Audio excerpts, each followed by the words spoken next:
football. But football without fans is not.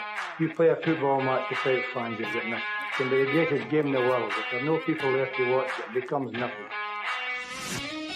Into Johnson. Johnson. And a goal by Johnson. Larson. Oh, he's in. Henrik Larsson. That is sensational. Nakamura. He has done it. Isn't that just typical? The game is over. The Rebels have won.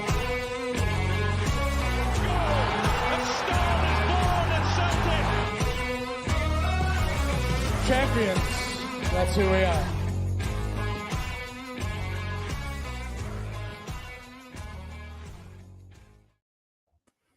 What's happening, boys? What's happening? Jungle Jim's podcast. Today is Saturday the 18th of February, and we've just been Aberdeen 4-0 at Parkhead. We've got James, we've got McGinty. How you guys doing? All good, all good. Yeah, all good here. Confident win. It was a comprehensive win. We're bagging in the goals at Parkhead. The goal difference is getting higher and higher. And welcome to the viewers. Hope you're all doing well. Hope you're enjoying your Saturday evening. Thank you for tuning in and listening to us. Well, you could be out in the pub or having a wee Chinese downstairs, whatever. Plunge McNugget, all right, boys. Was at the game. Good first half, but frustrated. Only scoring 2 goals. Second half was not as good as the first, but another 2 goals is good. Hatate was brilliant. Let's talk about Reo. The guy is just getting better and better. Now, I know that I shouldn't say this, but I told you so, because at the start of the season, when we were kind of going through who would kind of rise to the fore, I said Hatate for me, he was my pick of the bunch. I felt he had the most potential, and for me, he's one of our best players, which is a question I'll ask you later on. Who's our 3 best players? That's a question. But Hatate, James, how good is the boy, and how good can he get? He was really, really good today. That was it. The third goal he scored, his second. I know he got a wee bit of luck with the ball breaking back to him, but he deserved it for the work he done before it. But he seems to be getting better, which is good. I think the question last year was always about his fitness and could he sustain it over a long period. But obviously, he was coming off the back of a long season in Japan as well. Obviously, his pre-season break there, but he's kicked right on this season again, and he seems to be getting better by the game, which is obviously ideal leading into a cup final next week. That's a good point. McGinty, James just said there. I think we've got one kind of lingering memory of Hatate for last season, and it was an unfortunate one. It was in the cup final where we get beat by the Rotten Mob, and you could see his stamina was just declining minute after minute, and you actually felt sorry for him. You just wanted him to get hooked, but he's really turned it around, and he looks more physically improved and mentally improved as well. Would you agree? Yeah, completely agree, especially compared to last season, as James says. We all knew what the script was with him coming off the back of a full season in Japan. He did have, along with the other guys, about 3 weeks, maybe 4 weeks off it in between, but there was no real pre-season, 4 or 5 games to build up the stamina and the match sharpness. I think he's pretty much flung into it, new environment and all that usual malark. He burnt out last year, but the great thing is, as Celtic fans, and I think we've all started to mature as fans and understand what is needed from players and expected from players. So we all knew what was happening last year. We were crying out to give the guy a rest, but we need to persist with him. So nobody got on his back, really. A couple of grumbles, but nobody really got on his back. But this year, he's absolutely phenomenal. Our best player. 100% our best player this year. And I remember he done an interview a couple of weeks ago, and he made comments that he's always at Angie's door, chapping on the door, basically saying, look, boss, what can I do better? What can I do to take myself up a level? And he mentioned he had to add goals to his game. He had to get into that kind of final third of that position. Not quite the number 10 position, but go from midfield to step up a little bit in support. In the last 2 games, 2 braces, 2 doubles. What more can you ask from the boy? He's absolutely sensational. He dictates the tempo of the game, and he's getting involved in goals now. Superb. Aye. And again, welcome to the viewers. Loving your comments. Thank you very much for that. And McGinty, whenever you said, what can he do more? I guess we wanted to see more consistency of that. Just more and more game in, day in, day out, you know.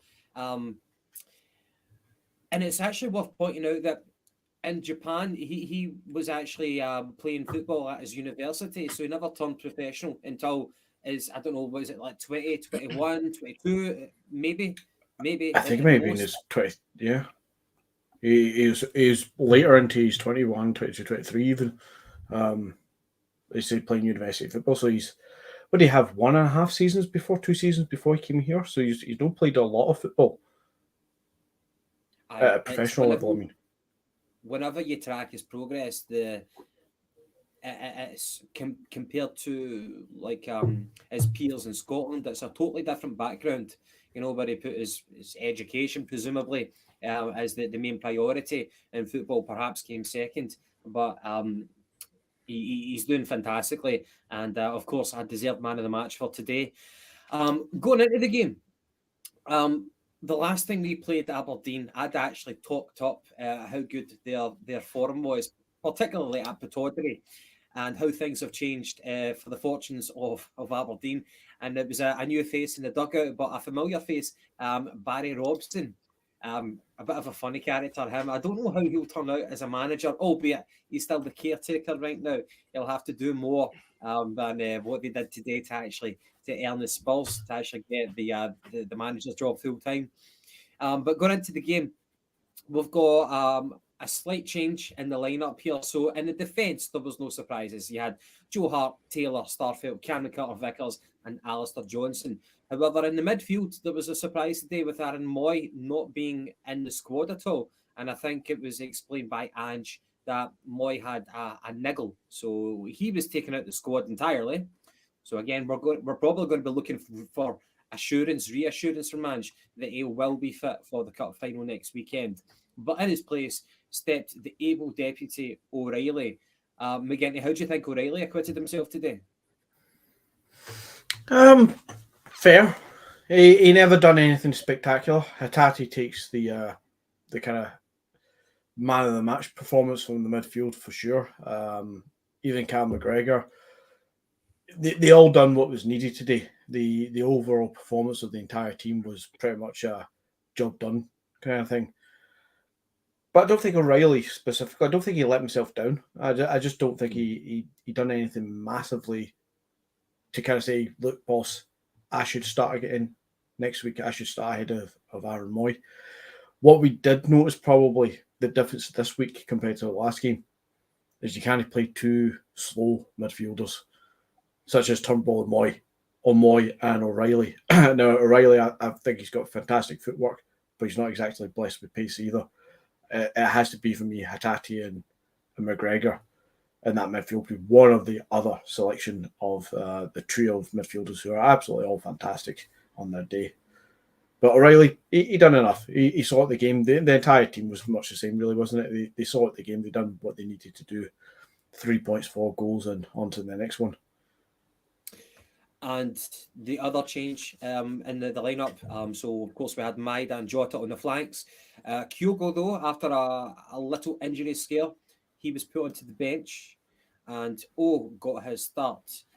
So I think a lot of people would have been anticipating to see what he can actually bring. I think a lot of people were rooting for him to get another goal today. Of course, he scored against St Mirren in the last game, but we're hoping he would get a goal on his full debut. He never managed to get that, but he does have some qualities which Kyogo doesn't. James, I think obviously the main thing that comes to mind would be the physical presence. He does get stuck in. He's happy to kind of get stuck in as well in the build-up play as well, try to link up the passes, play in people. But the other thing that he has to do, of course, as a striker, he's going to be judged on goals, but it's very, very early days. What was your initial impressions of him? He got a full hour, I think, before Kyogo came on.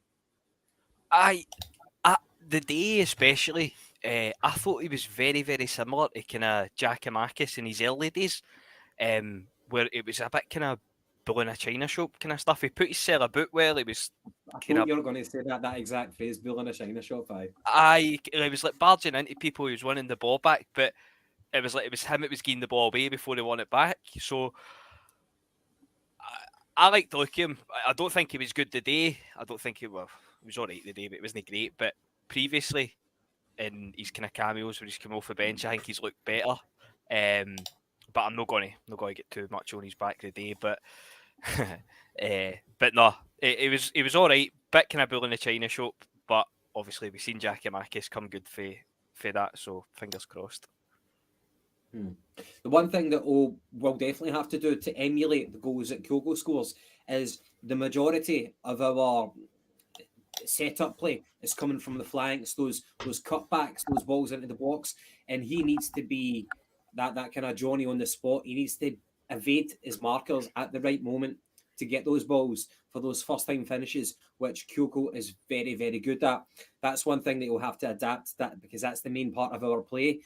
The opponents know we're going to do it. It's one thing knowing it, and another thing being able to prevent that.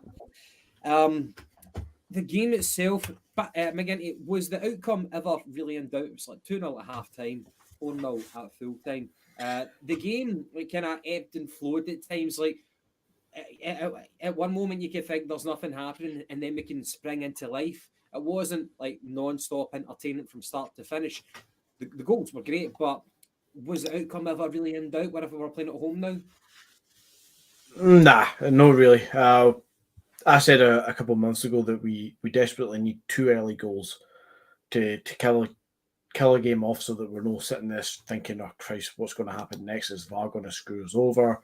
Are they going to make a chance out of a Joe Hart blunder?" So we need 2. We got them early doors, and then, as you say, the game kind of ebbed and flowed a little bit, but nothing really challenged us. I think the most talking point that we have about defensively, about what they could have done to us, was when Joe Hart kind of gave the ball away. I can't remember, was it Hayes that had the ball? No, I can't remember who had the ball. But Joe Hart gave the ball away. He was outside his box, but he did the right thing to stand the player up. He never flapped. He never went to ground. He never fumbled. He stood the guy up. He made it hard to find space, and he basically ushered the guy kind of away from facing the goal. And he did the best he could, considering he's a goalkeeper outside of his box. And credit to Joe Hart for doing that. Other than that, I generally can't remember much that Aberdeen did that remotely concerned me that we would concede a goal, other than that one point. I would actually give Joe Hart, I know he had absolutely nothing today, kind of saving shots-wise, but I would actually give Joe Hart a wee bit of credit today. Because there was a couple in the first half. There was one who had to come out and heedle the ball, and then there was one who had to come out and chest the ball, and then the one McGinty's talking about, I actually thought Hart done really well for that, because I'm sure it was Starfelt that played a bit of a kind of a hospital pass back to him. It was a kind of looping volley played back to him for the halfway line, which obviously getting back to a goalkeeper's always going to be dodgy. But and I wouldn't put the blame on Hart there. I'd put the blame on Starfelt. No, 100%. I probably made that sound worse than it should be. What Hart did was absolutely spot on for stopping the turnaround and the opportunity of an open goal. He was fantastic in what he did there. Maybe I just get a bit mixed up with who's at fault for that situation arising, but how he dealt with the situation, he was spot on. He was absolutely fine. Well, without being critical, just like observing what happened, there was 2 incidents which were self-inflicted. There was the Starfelt pass out, which he had to apologise for. He held his hand up. It went straight to one of the Aberdeen players. I think he tried to chip him. Hart at that point started racing back to his goal, but the chip was woeful. And the other one, which I think you guys are talking about, is the Starfelt pass back to Hart, which was like under hit, and that caused a bit of problems. But of course, Aberdeen just didn't have the quality today to capitalise on that. Majowski, his goal tally for the season is pretty good. I think he's got 14. I think he's just behind Shankland, who's on 17. Kyo goes up to like 19, I think. But their play up front, the quality just wasn't there to see. And I think the league table kind of tells you that's where Aberdeen are right now, because they've been quite shite right now. They just don't have the confidence. But apart from that, they couldn't really fashion their own chances. And it was just all about Celtic today. The possession stats were ridiculous. It was like about 79% possession in our favour. And it's just like that it's getting like that week in, week out. It's interesting to see, to an extent, what tactics the opposition are going to throw at us whenever they visit Parkhead. I felt St Mirren last week were a wee bit more effective because they were determined to suppress us from passing out from the back. They didn't have much success, but they frustrated it, and Aberdeen just weren't really focused on that at all. I don't really know what Aberdeen's game plan today was, James. Nah, the first half, especially, I thought they were terrible. They kind of went with a back, well, it's a back five really, and I would call it a back three. But they went with the back five with Hayes and was it the boy Kennedy played at fullback, and it just didn't work for them. That first half, we were 2-0 up. It was 2 going on about 22, and I was actually quite disappointed that we only scored 2 in the first half. They changed it up in the second half. They kind of went to a flat back 4, which I was going to say it's more effective, but I suppose they lost the second half 2-0 as well, and obviously we've taken a fit after Pedro as well, going 2-0 up in the first half. But I like Barry Robson. I like Barry Robson as a player. I thought he was very underrated, so I wouldn't mind. I don't really care, to be fair, but I wouldn't mind seeing him doing all right and maybe getting a job full time. Got a wee soft spot for Barry. Barry Robson and Paul Hartley, I thought were 2 very, very underrated players for us. Yeah. If you had to pick one of the two, who would you go for as a player? It's a toughie. It's a tough one. Hartley was the player. I really, Hartley was one of those players that you kind of loved to hate when he was in the opposition. He reminded me a bit of like Darren Jackson back in the 90s for Hibs, but once he signed for you, he was all right, you know. I'd probably just get to Hartley. He'd probably just shade it for the goal in Moscow, the header, so he can have it for that. The penalty for Barry Robson against the Rotten Mob at Parkhead, I don't know if that ages it for me, but it's very memorable. McGinty, what one would you go for? Gun to the head? Hartley. I like both of them. I don't think either of them are midfielders that any of us would really put in a kind of dream team 11 at all. But between the two of them, I would take Hartley all day long. And that's no discredit to Robson. I just think Hartley was just better at just doing the kind of mundane, everyday, get on with the job, don't let you down sort of thing. Although, was it no Barry Robson's kind of header from the edge of the 18-yard box against Barcelona, was it? Kind of looping all the way over. I'll always remember that. Both players absolutely solid on the day. But Paul Hartley, if I had to choose one. And the other abiding memory of Barry Robson would be that elbow on Christian Daly in the opening seconds of an Old Firm game.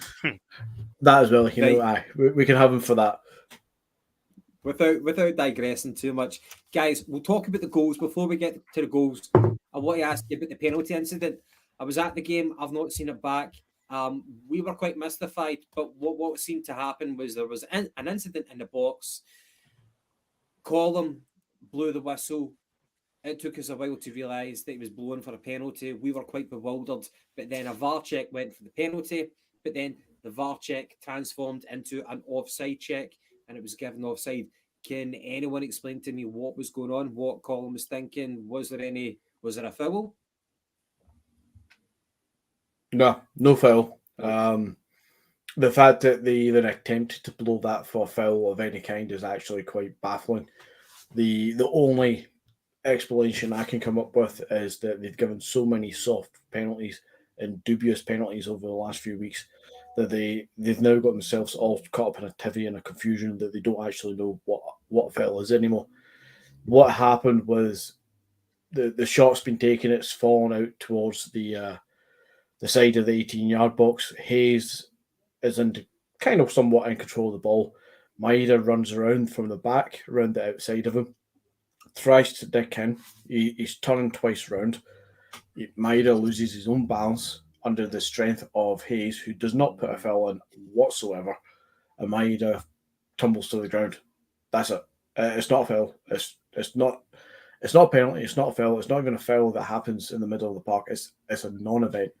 Why he blew for a foul there is absolutely mystifying. And if we had got that penalty, I would have been not disgusted, but absolutely bewildered, and be sitting here right now saying that we should never have had it or scored it if we had transpired.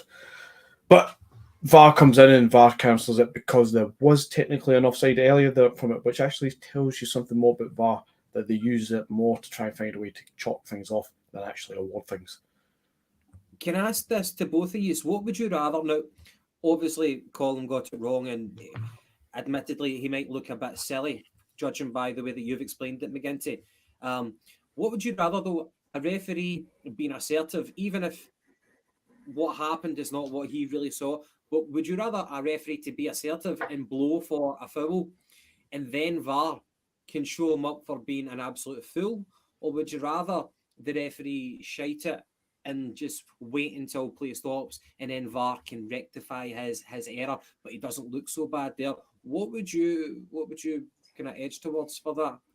Is it about saving face now for referees, do you think? I think it works both ways, though. I think it for Colin, like what else can you say about? See, even aside for Colin's decisions that he makes, which are obviously, as we've seen, absolutely baffling, it always seems to be in the road. See, when you're passing the ball back across the box, 9 times out of 10, it's Willie Collins, the closest player to Martin McGregor, Taylor, or whoever it would be.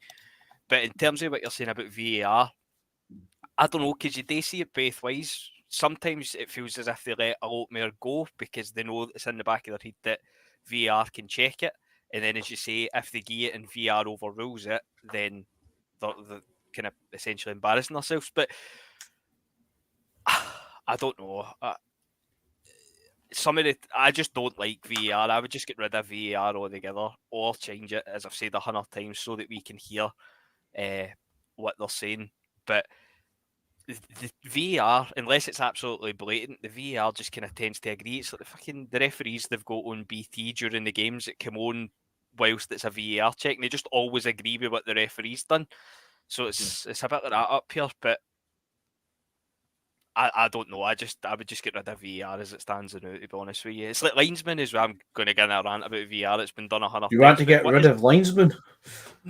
What is the point in having one? To be honest, it seems just as opposed to having holding the flag up like a square for a sub. Linesmen do absolutely nothing. There is absolutely no need for them to be there. What linesmen are there for is offside, which are checked to be VAR. If they see a foul, obviously, as we've seen with Douglas Ross, red card, which again would be checked to be VAR. There is absolutely no need to have linesmen in a game of football now. If technology is used properly, you could theoretically get rid of linesmen. We've got goal line technology, so we know when a ball crosses the white line. We know that when that happens. So just extend that across the perimeter of the pitch.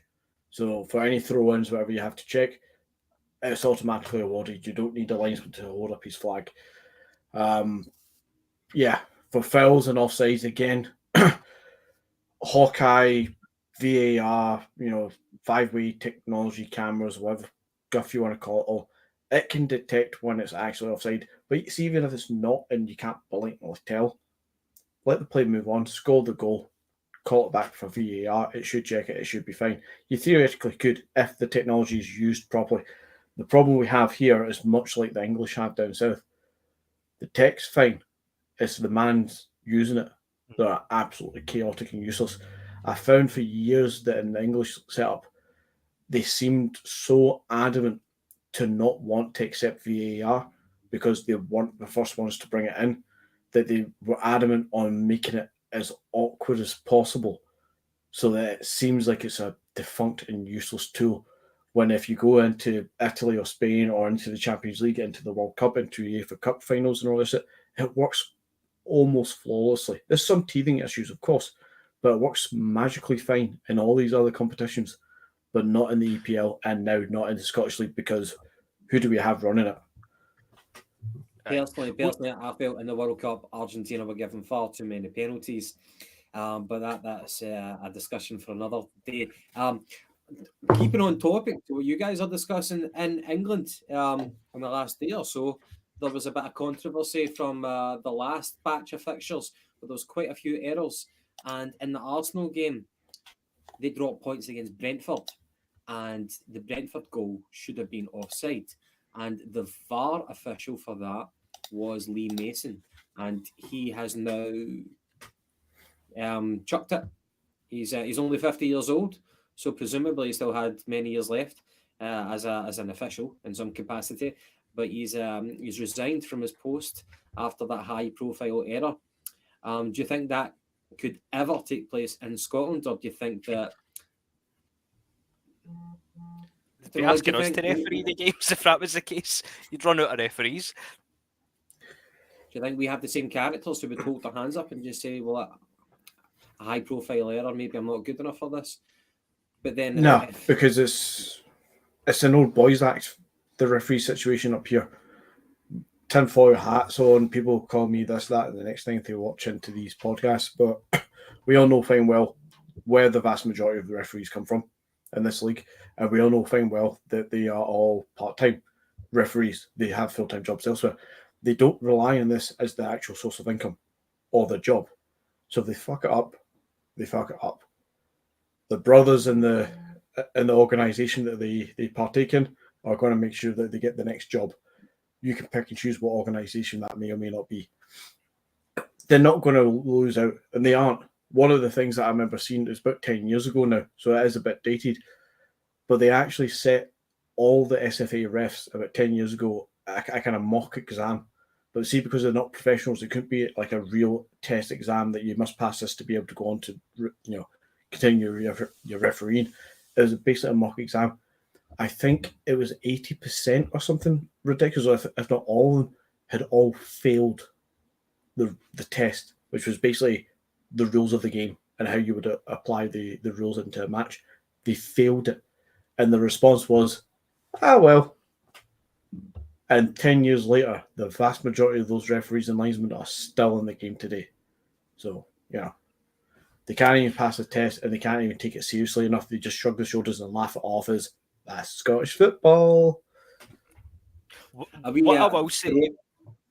Sorry, Gav, when you go, mate. No, mate, you probably had a better point to make than me. No, all I was going to say is just to... obviously, we had Willie Collum the day. Personally... Obviously, as McGinty says, we've all got our opinions on referees and different referees and things like that. Personally, I don't think Willie Collum has any bias towards any club. I just think the guy genuinely does not have a clue. That penalty of the day, obviously, we were there and we could clearly see it was their penalty. It's clear as day. And obviously, he's seen something different. Willie Collum, it happens with every single game he referees, but there never seems to be any punishment, and he keeps getting the big games week after week. Is James' Wi-Fi going? Well, it's like it may be. I've got you nice. No, I've got you nice and solid, Gav. So it must be on the James side. You back with us, James? Oh, am I awake? Aye, can you hear me? I got you. All right. Aye. Just basically fucking Willie Collum's an idiot. That was basically the gist of what I was saying. I would say he's with you. Collum isn't biased. He's just awful. Like Christ, he's an RE teacher at a Catholic school. You know what I mean? But again, some people might say he's doing like reverse discrimination. You know what I mean? To make up for the fact that he's a Catholic. Christ, man. I agree with you, James. I think he's just incompetent. I was going to say that there was a linesman who I was distantly related to in the 90s. That's when he officiated. Sometimes he did a few matches as a referee, and sometimes he was a linesman. And there was one Celtic game where he was the referee for, and he was saying it to me after the game. He said, Jackie McNamara, he had like a howler in this game. He'd made some bad decisions against both sides. And Jackie McNamara was like jogging past him like during the game. And Jackie was whispering under his breath, dirty orange bastard. But he was whispering it. So, like, he couldn't book Jackie because nobody else could hear it. You know, there was no cameras like with the lip reading and all that stuff like that. So it would have looked bizarre if he booked him, but he just had to put up with Jackie tormenting him during the game. That was sorry, Gav. That was the old Betty Old one. I take it everybody's heard. He goes up to the referee, he says, "Mr. Official, would you book me if I called you a bastard?" He says, "Yes, Bertie, I would." He says, "What if I just thought you were a bastard?" He says, "Well, Bertie, I couldn't book you for that because I wouldn't know." He says, "Well, Mr. Official, I think you're a bastard." I've heard that, but I like to hear it again. That's a good one.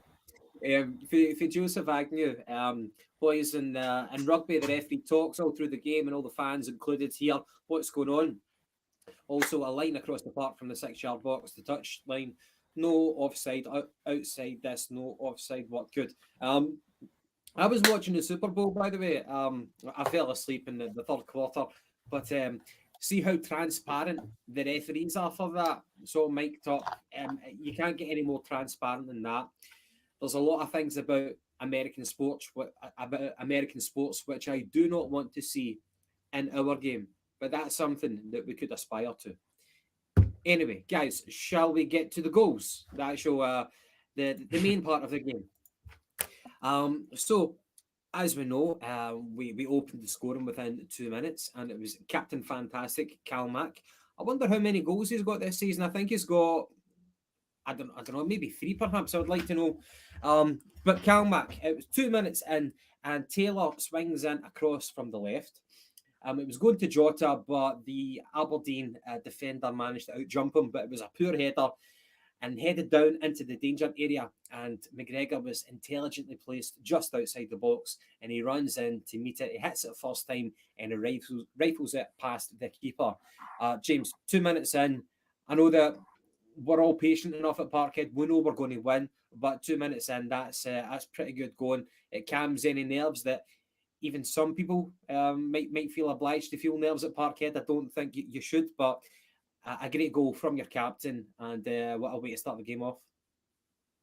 Aye, does well to keep it down. It's always nice to get an early goal. Obviously, you score that early, you think you're going to go in and score a few more. I know that's a bit mad to say. We've scored 4 and still a wee bit disappointed we didn't get more. But no, great start, good finish, kept it down well. Good to see him back amongst the goals as well. I would say the offense and that segment of play was very good indeed. I enjoyed the offense for that. McGinty, 13 minutes in, and it was Hatate who stole the show today, and he got a lovely wee goal. 13 minutes in, and he receives the ball in the middle or through the middle from Taylor. He's got his back to the defence. He manages to spin around, and he kind of stands him up. He drops the shoulder, and then he places it accurately and powerfully into the far corner. But I noticed in that play, he'd actually started that he was involved in the build-up as well with like a kind of a switching pass over to Alistair Johnson. But what I like about Hatate is he's got that in his game where he could make these good passes, Hollywood passes, shall we say, but he doesn't stand at them higher. He's still powering forward, and so he's at one end of the park, then he's at the other receiving and making the goal. But he's adding goals to his game. Hatate, we've spoken about it already about how good can he get, the potential that he's got. But 13 minutes in, 2-0 up, things are looking like a foregone conclusion already. Yeah, when you score that early, it's pretty much a foregone conclusion. But he gets the goal. It's almost, even with his second goal that gets later on, it's almost really like he has just continued from the last game. The quality goals that he's getting in the same positions, kind of the edge of the 18-yard box. As you say, he's still making the passes, he's still getting involved in the build-up, but he's then turning and offering himself as an option for the final shot. And he's got that in his locker, and the ceiling that he's got is above anything we've seen for a long time at Celtic. I think I don't pretend that I'm exaggerating or anything, that when we played Real Madrid, I thought he had an absolute fantastic game, that opening game of the campaign. And I wouldn't be surprised if Real Madrid have him on their radar. Will they sign him? Will he take over from Luka Modric in that kind of role? Unlikely. He's not that good. But I believe teams like Real Madrid will be looking at this guy because he is that highly thought of right now, with that sort of potential. They could go that way. And would say I can't resist. In rugby, when young, it's drilled into you to respect the referee. I think you're talking about middle class discipline there. 76 minutes, Hatate gets the third, his second, but the third of the game. And this was probably the pick of the bunch, James and McGinty. Tell me if you disagree. But Hatate, he wins possession for us in the opposition's half. He's got two players on him. He drags it back from one, making him look like a fool. And then against the second opponent, he nutmegs him. He sets up an attack by passing it on to Callum McGregor. But again, McGinty, what we're talking about, he doesn't admire that bit of skill, that pass. He then follows it up. He's sprinting into the box, and the ball breaks fortuitously to him. And quite similar to his first goal, kind of same situation in the penalty box area, and he fires it into that same far corner. The goalkeeper had no chance. That was the pick of the bunch. There was just something really, really satisfying about that. And you could see in his celebration when he ran to the fans, he jumped up. You could see how much it meant to him. I think all the fans at Celtic Park and the players as well could appreciate we just witnessed a special bit of skill there. Oh, definitely. His footwork for that goal was unreal, to be honest. Slightly go back, I think it was his first goal that he scored. We mentioned O earlier on, and in the first goal, I think O did really well to actually pull the defence away from Hatate to allow that space to open up for him.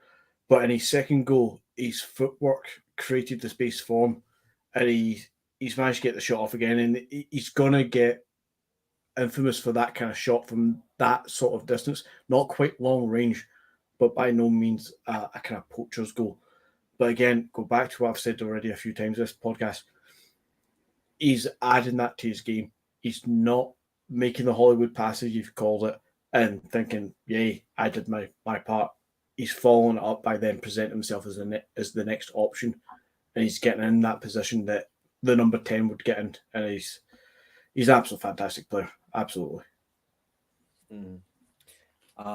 James, before we go into the fourth, that particular goal, that was Hatate's actually scored quite a few screamers already for us. That was a different type of goal. I know that Plunge is saying, McGinty, come on, Hatate's nowhere near Real Madrid's level. I don't know if you were suggesting that. I don't think that. I heard you suggesting that. But what I would say is James, I don't know if you disagree, but if you were to compare Hatate to a world-class player, and if you kind of break it down that he's not at that level, but he's that kind of ilk, I would say he's like an Iniesta or a Modric type of player. He's not like a Xavi. He's not like a Toni Kroos, like Modric and Iniesta. I think Paddy's also said he would compare him to Paul Scholes. Would you disagree entirely with that? No, I think that's kind of pretty fair. I think he obviously does his best work going forward, but he'll stick a fit in.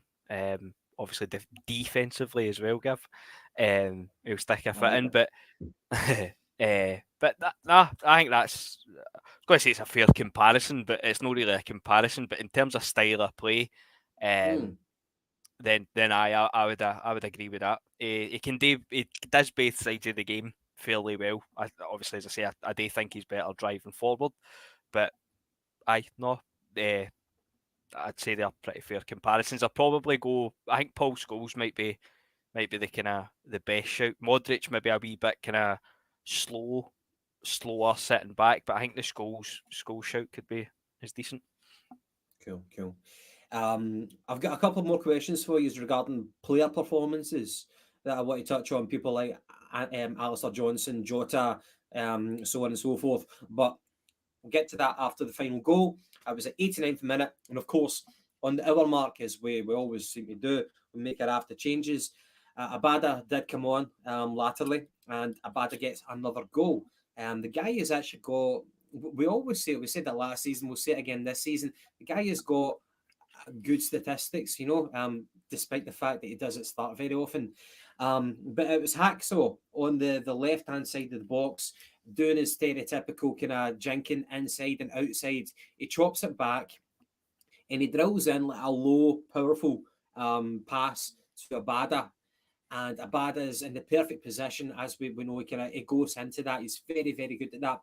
And he hits it first time. There was something very, very sweet about the contact that he made. He drilled it in. The keeper managed to get a fingertip to it, and he pushed it up to the roof of the net. And that kind of made it look even more aesthetically pleasing as well. There was something really, really satisfying about seeing that goal go in.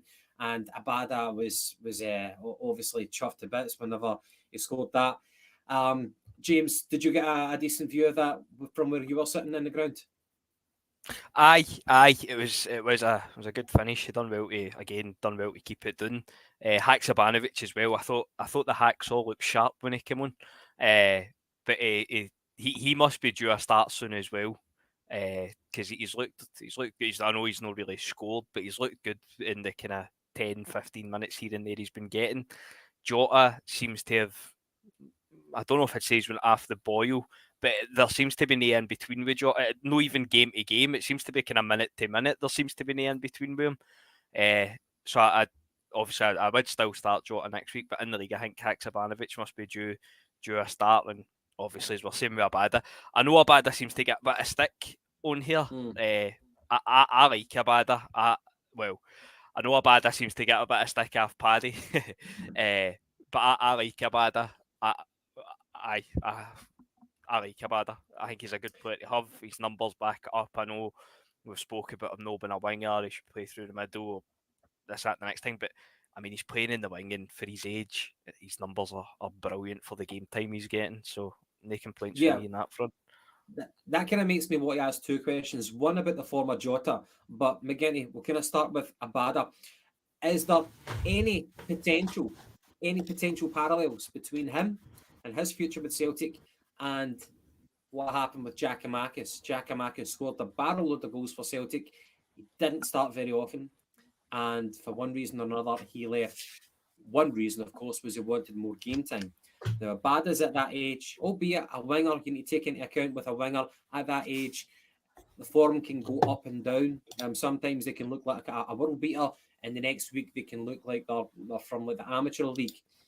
But do you think with Abada and the amount of goals that he scores, and he scored, of course, in the Glasgow derby as well, but the fact that he doesn't start very often, and we're going to talk about the former Jota as well. Do you think that Abada, he's like one bad agent away from forcing a move out the door?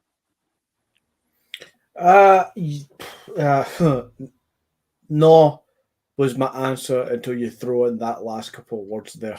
Bad agent. If you had a bad agent, I think we'd be hearing about stuff just now, in the same way that Giakoumakis was making noise about lack of game time, the refusal to extend the contract. But I know we've stipulated of why that contract was offered in the first place, Don Mackay and all the rest of it. But we don't hear anything like that from Abada. I want to believe that he's being managed because of his age and because of the players that we do have in the forward positions. You look at Haksabanovic, he barely gets game time as well, but he's trying to settle in this new season. He's still quite young. Abada's younger. Abada has settled. He totally took advantage in a positive way of Neil Beaton last season, but he doesn't need him this year. But I think he's still young development-wise, and I think Ange is one of the right kind of managers to help coach him through these kind of early seasons in his career, which he still is early seasons. Me personally, I love him as a player. I think he's very direct. He's reasonably strong, could be stronger, but he's very direct, and he's got a great shot on him, and he's willing to look for the ball and look for the run now. He's added a little bit more to his game since the World Cup break, which is good to see. But I can understand why, if he had a run of games and it wasn't going his way, the confidence could knock him. I want to believe that's what Andy's trying to do, is just manage him through these kind of couple of seasons, along with managing the rest of the team. The likes of Maeda and Jota, they are your number one picks for the wings. It's unfortunate that both of them probably play left wing and we have to shoehorn one to the right side, but they are probably more deserving of getting the starts above Haksabanovic and Abada. And I think Abada seems to be okay with that. As I said, he's not making any noise in the media. He's not pushing for anything. But that could come in time. Personally, I love him and I would start him more.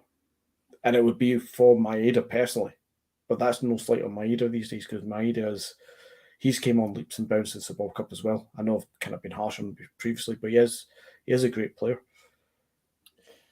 Well, it sounds like a fickle question to ask, but it's the form of Jota, and that's why I kind of feel bad for Abada at times, because I don't think that since New Year, Jota has been particularly impressive, and that sounds fickle because it's easy to forget that last season and at times even maybe this season he was perhaps our best player.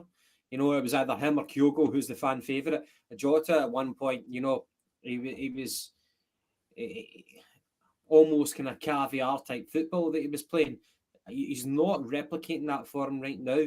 And it's just as a football fan, it's so easy to forget those months where he was brilliant week in, week out. But right now, he's not particularly impressive. One thing I will say, and it's going to sound like a criticism, of course, I think that the physical aspect of the game can sometimes get the best of him. He's a winger, and it's his bag of tricks and his delivery which he thrives off of. But he doesn't have like a burst of pace or a sustained ability of pace where he can get past people that way. He has to rely on other things, and sometimes maybe he can be guilty of not being strong enough against some defenders. And I think that's maybe one reason, which could be defining, as to can he get a move to like a big English club, for example, or maybe one reason why he might not have broke into the Benfica team. But for Celtic, our focus is on Celtic right now. I don't think he's in a rich vein of form, but is it bad enough to put him out onto the bench right now, James? Or do you still think that you were saying it for the Glasgow Derby, the cup final this weekend? I think you did say that you would like to see him start. So am I just being harsh? I don't think it's harsh. As I said earlier, he is hot and cold now, and it's not even game to game. It's literally attack to attack. He can get the ball, beat three players, and put in a great cross, as we've seen today, or he can get the ball and just get away. So I know obviously that's always going to happen with wingers, but just in terms of how often it's happening in the new, and in recent weeks as well, I don't know if it's just me, if it's just in my head, but I think he's been going to the Ryan Christie school of shooting. See the amount of times he seems to be cutting it in and then putting it into the top tier.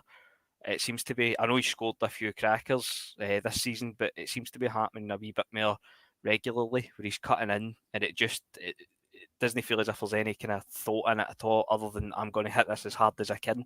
And as I say, it goes into Rose head half the time. I think he'd done it again today. But that being said, I do still like him.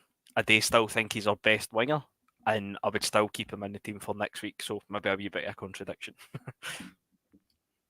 Fair comment, an honest comment anyway. McGinty, I want to get your thoughts on Alistair Johnson. How do you think he's slotted into Celtic so far? It's been difficult for him right after the World Cup. You get thrown in after Juranovic had get punted. My personal opinion is he's learning on the job. But the good thing is, defensively, he's sound. He's not been exposed. He keeps it simple. And I think we might see the best of Johnson toward the end of the season, or perhaps by next season. But I'm glad that he's a steady Eddie type player and that he's not getting exposed that way, because he knows the fundamentals of the game quite well. But what's your thoughts on him? Have we still to see the best of him so far?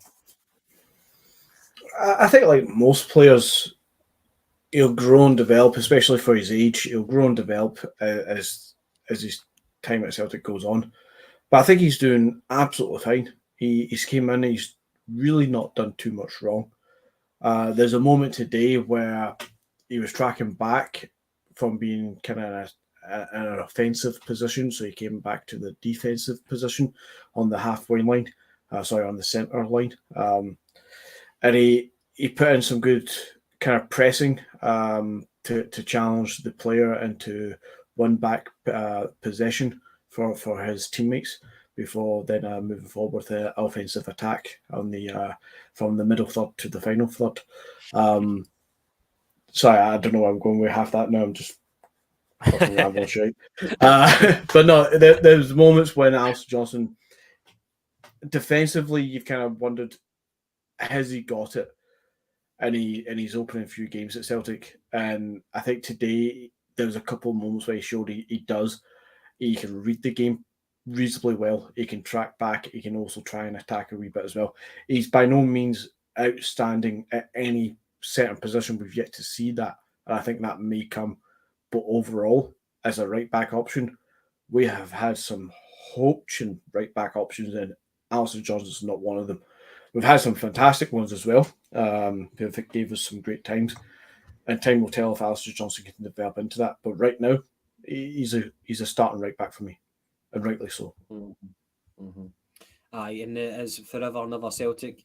The attitude is also exceptional, and that's kind of indicative of Ange, who does his homework on players, and he's not just buying footballers, he's buying human beings. We've heard that before, but if you read into it, he's buying people who, you know, they can be leaders on the park as well. They can be vocal in the dressing room, and they're proper top professionals. You know, they take pride in what they do, and they won't let the man next to them down.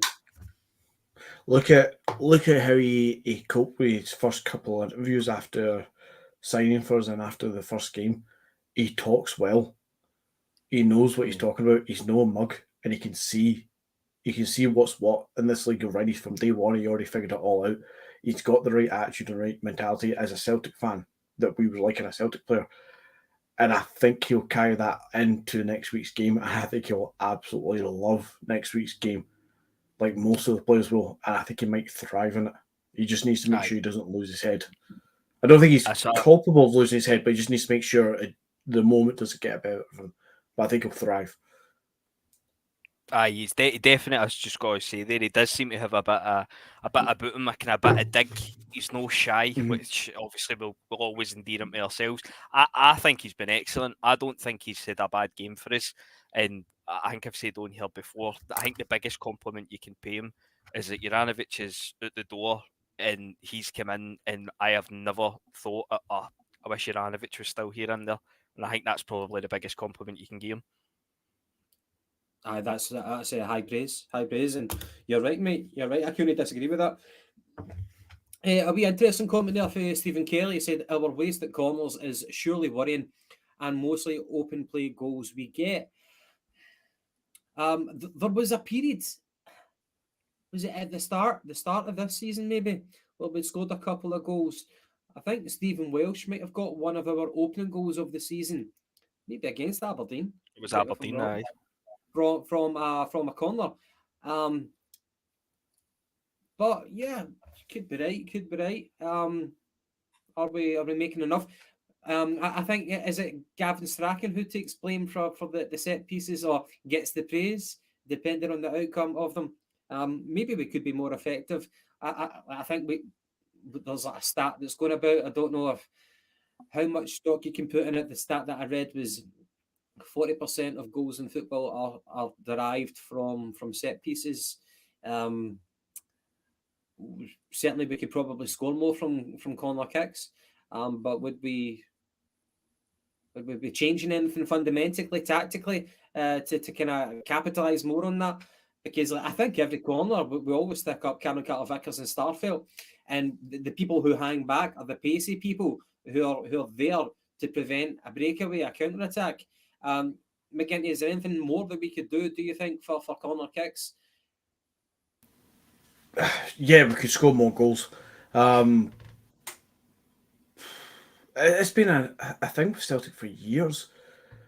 We go through a season, and at some point in the season, we all stop and we think, when's the last time we scored directly from a corner kick? Sorry. And it seems like we hardly ever do, which is just kind of the way things are, I think, with us. But I'm gonna bitch about Neil Lennon for a second and say that at least now, defensively, when we defend a corner kick, we don't seem so fragile. So Ange must know or do something on the training ground involving corner kicks, It doesn't seem to relate into scoring many directly from a corner kick. But at the end of the day, guys, we've just watched a 4-0 beating over Aberdeen where we didn't exactly look fantastic. We didn't struggle, but we scored 4 bloody goals.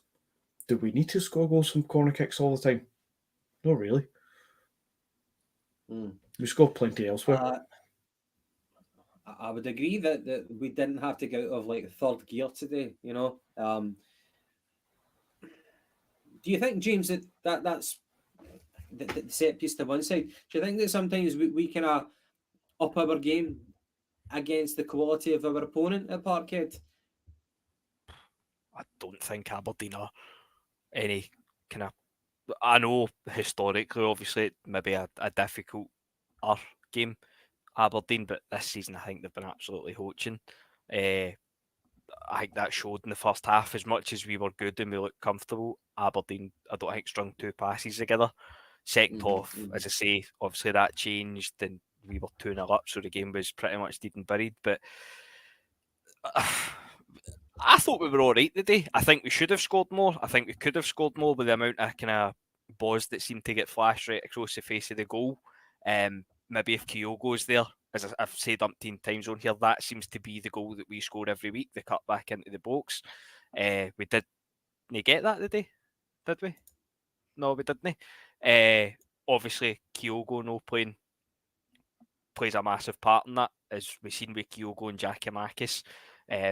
Basically, little and large, it will change the way we play. But I've talked myself about what the question was. What was the question? You know, it was a shite question. It was like, do we up our game depending on who we play against? It was a shite question. I think we would, but I don't think the day we had to. But McGinty, probably getting back to a better question, which was from Stephen Kelly, talking about physicality and set pieces. Woodsy saying here that we've been shite at corner since Martin O'Neill. And by the way, that Martin O'Neill team, you know, like whenever a game was getting difficult, all you needed to do was just launch it up the park, and you had giants, absolute giants. Like you could probably, I wonder how many people were under 6 foot. That's an easier way of talking about it. How many people were under 6 foot in the Martin O'Neill team? But a massive difference between the physicality of an Ange team compared to a Martin O'Neill team. But I think that's quite telling about their tactics and how they approached football, what their philosophy is. Martin O'Neill was very much a seasoned professional, physically adept, whereas Ange, they're all about technical operators who work well in a well-oiled system. So, what's your question again, Gav? Talking about the physicality between a Martin O'Neill team and our team, and do we need physicality, or would it detract from Ange's philosophy?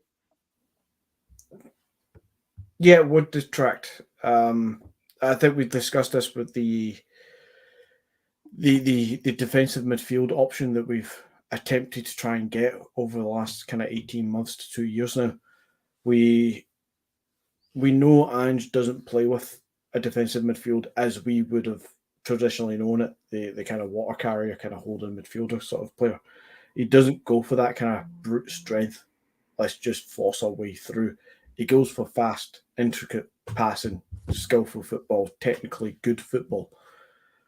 And he's tried it with the likes of McCarthy coming in for a bit of experience. He tried going with Albergaard for his height and presumably would have came with some strength.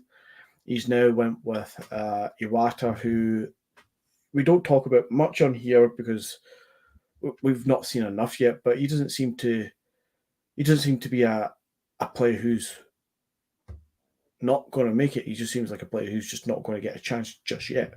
But he looks like a different kind of midfielder. He looks more like a Hatate midfielder than the likes of Abelgard or McCarthy before them. And I think that shows that, yes, Ange understands that he might need a combative midfielder of some kind, but he's not going to go to the 6'4" dominant bruiser of a guy. He's not going to go pick a Wanyama up. He's also not going to go get a little short Neil Lennon guy who's just going to be a little bit of a shit brick house and just kind of bully his way through a midfield. I'm not making that as a slight on Neil Lennon, just Neil Lennon wasn't the most skillful or tactical player either. Neither of that is Angie's philosophy or Angie's style, so he's not going to go that way. But Martin O'Neill did, and it worked for Martin O'Neill. He had the good comparisons between the two of them is that both of them have a very distinct way of playing successful football. Martin O'Neill done it with a 3-5-2. He did it with seasoned pros who had a bit of strength and mentality about them and knew how to go through the campaign of season and win. And Ange knows how to do it with hungry, technically good players. And both are great in the days and in the elements. Fair dues. Are you quite done there? I think so. Jen Kem, Iwata is like a kind of a Yakuza type midfielder. What's that? I don't know, mate. What do you mean? What's a Yakuza type midfielder? Is that not what Ideguchi was? Ideguchi looked like he was in the Yakuza. He was a poser, but Iwata, I think, has been in the Yakuza. He's got something about him. He's got that 1,000-yard stare. You know what I'm talking about? You probably don't know what I'm talking about. Gary Melrose, he makes a point. Starfelt is superb defensively in the air, in the box, and he's been unlucky a few times in opposition box a few times this year. Hopefully they'll come. Doubt it if he'll be prolific though. I think Starfelt goes right under the radar defensively. I mean, physically, I like Starfelt. I feel quite secure whenever he's playing alongside Cameron Carter-Vickers. You know how we were talking about earlier on, making the comparison between Paul Hartley and Barry Robson. Here's one for you, a shite one. Who would you prefer, Mastorovic or Presley? I'll go with it. Without? I'll go with it. I'll just play with 10. If you've gone to my head, I'd say Stephen Presley. Well, aye. McGinty? Do I have to answer that one? No, you don't need to. You don't need to. That's a brutal question. Randomly plucking this question here. Forever Never Celtic. I can't wait and hope Haksabanovic fulfills his obvious talent. Really like the boy. What great options we have from the bench. I'm going to say this. I've just got a gut feeling that Haksabanovic isn't going to make it at Parkhead. I think that I'm waiting to see him get a run of games because he does look an exciting player, but something just tells me it's just not going to happen. And there have been other players who have came to Parkhead and they looked as if they've got something about him, and he certainly does. He's got that kind of maverick look about him. He looks kind of two-footed as well. That low centre of gravity. He finds it so easy to create that yard of space. I just have a bad feeling that it's not going to come for Haksabanovic. James, what do you think the future has in store for that man? I disagree. I like him. I think he looks good. I think he's looked good when he's played. I don't think he's ever let us down. I still think, and I know obviously we've done it the day for a wee while, I think his best game was playing in behind the striker. I would like to see us try that a wee bit more and not just in the last kind of 10-15 minutes when the game's finished. I'm sure it was Firth Park against Motherwell in the Cup we done it, and he was brilliant that night. He's been good on the wing as well, to be fair, but I just think he looked really good in there that night, so I'd like to see that again. The only thing is, and I suppose you could say it for literally, obviously we know we've got a good squad, you could say it for anybody on the bench now, you could probably say it for O'Reilly as well. Obviously after last year you wouldn't think you would. The issue is, where are they going to get the game time? Because as much as we've said Jota's blown hot and cold, for me he's always going to be first pick as a winger. He seems to be favouring Maeda over Abada. That seems to be the kind of decision that he makes, it, whether it be Abada or whether it be Maeda. Haksabanovic always seems to be the fourth pick, essentially, coming off the bench. But I like him. I think there's a player there. I think it's just a case, as you say, he needs a run of games. I think if he gets a run of games, he would cement his place in the team. But then at the same time, I wouldn't be looking to take out any of the other two, or the two that start in the new, essentially. And that's exactly my point. There's definitely a player there. I just don't think the opportunity is going to arise unless somebody gets a bad injury. McGinty, do you like the player? Yeah, I like him, and I like what he did for. Was it Hatate's second goal, or was it the fourth goal? No, it's the baddest goal. It was for baddest goal where he wins the ball back on the left side. He shows good strength.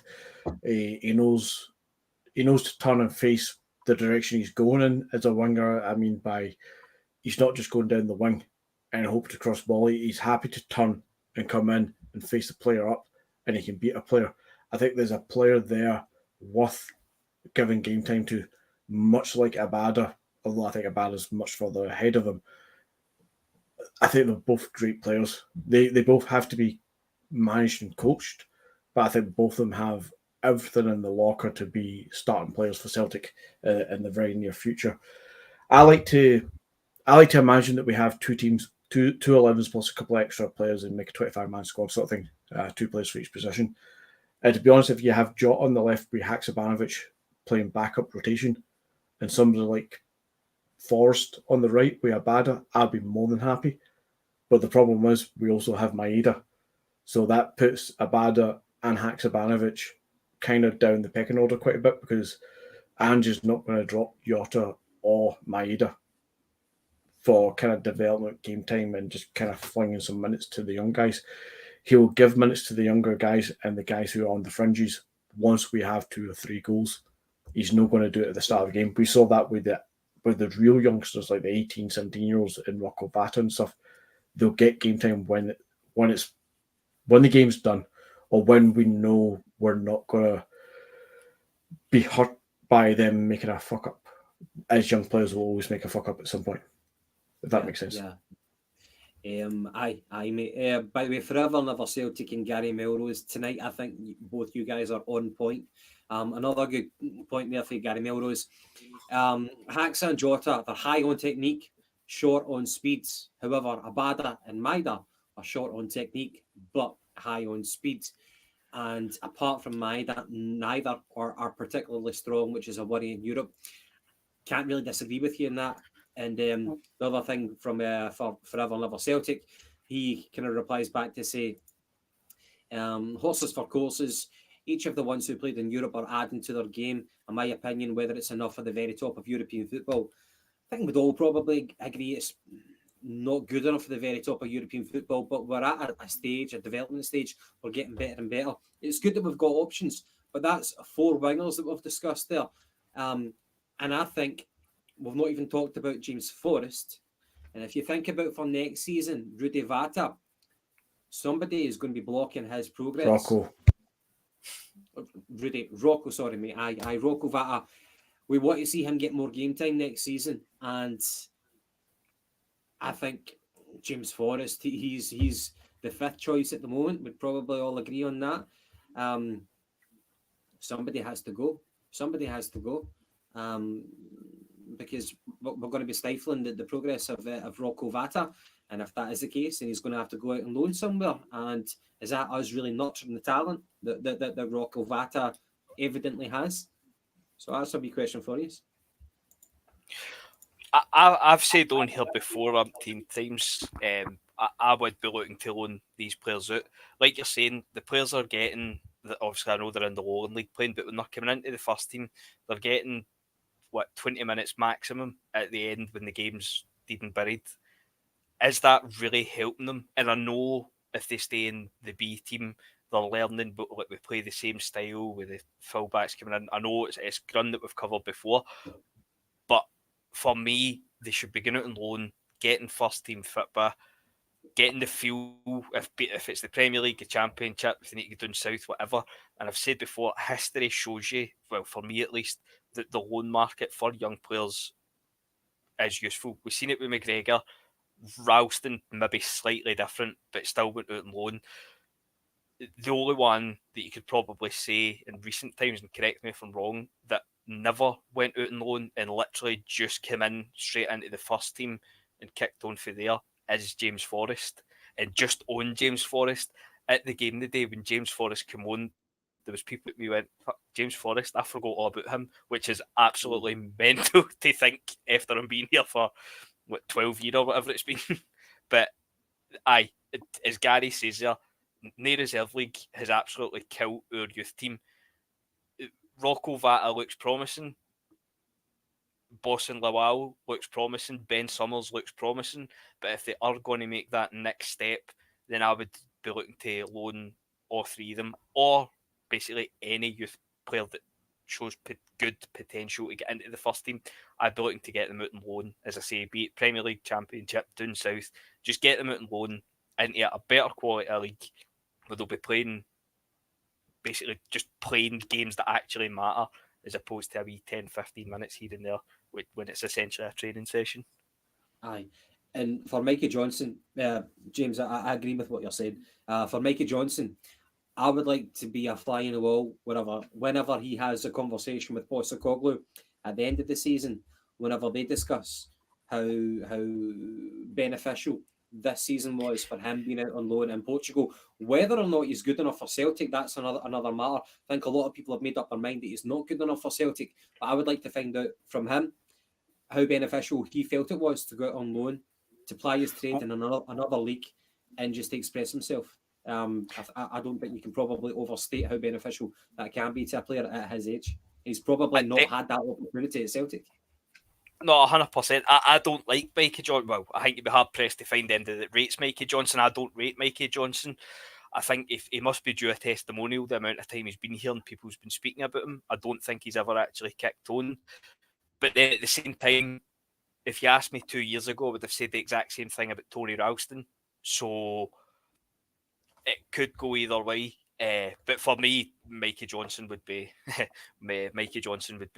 the door. I wouldn't be entertaining it, to be honest.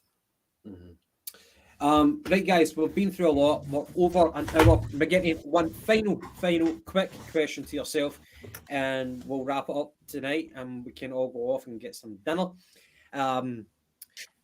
12 more league games left. Another 3 points for Celtic, another 3 valuable points for Celtic. Are you any further closer to declaring that the league is over yet? Yeah. As we said at the turn of the new year, if we beat them on the 2nd and went 12, I think everyone who was in this podcast and everyone in the chat as well would have all declared it at the start of January. We're now into the second half of February. Just had to look at the date there. And it's still only 9 points. And I say that as if it's a bad thing, because it's not. It's an absolute fantastic thing when you realise that there's only 12 games to go. It's 9 points. For them to overcome us, we need to lose 3 games and then at least draw a 4th game. And there's only 12 to go. That's a third of the games remaining. We have to drop points in. We've dropped points twice this season in the first 26 games. It ain't happening. Mathematically, we can't see it. But for me, it's done. The league's won. I'm liking it. James, were you still on the fence a wee bit like me, waiting until it's mathematically over? I'm just keeping my powder dry. Aye, that's the best I can say. I'm keeping my powder dry. It's done, but I'm not declaring it. So, aye. Good stuff. By the way, to the people who have been contributing in the comments, thank you very, very much. I know that we're a wee bit late to do the post-match review, but thanks so much for getting in and keeping us going with your comments, keeping the questions coming. We will be back for the Tuesday TikTok, and we will be talking about the preview to the cup final, the big one. We're looking to defend our Viaplay trophy, the prestigious Viaplay trophy, and Tuesday night will be all about that, as well as what other shite we can cram into an hour's discussion. But I guess we'll wrap it up for this evening. James McGinty, any final thoughts, any final farewells before we wrap it up for tonight? No, I was just going to say, I'll let Aaron Moy out my wee cupboard there for the cup final. I've seen somebody in the comments earlier, so he's in there now. He's wrapped up in cotton wool, so he can get out for next weekend. And McGinty, by the way, a lovely talk. Mexico in 1999, yes? It is indeed. this is a small and it actually fits pretty damn good. What happened in the 90s with sizing compared to now is mind-boggling because I can't even fit into a large anymore. Congratulations. Don't ask me why I'm telling you that. I know. just you put me on the spot. Can we finish this already? Yes, okay. Right, good night, guys. Enjoy your Saturday night. Enjoy the rest of your weekend. We'll be back on Tuesday. Hail, hail. Good night. Hey, guys.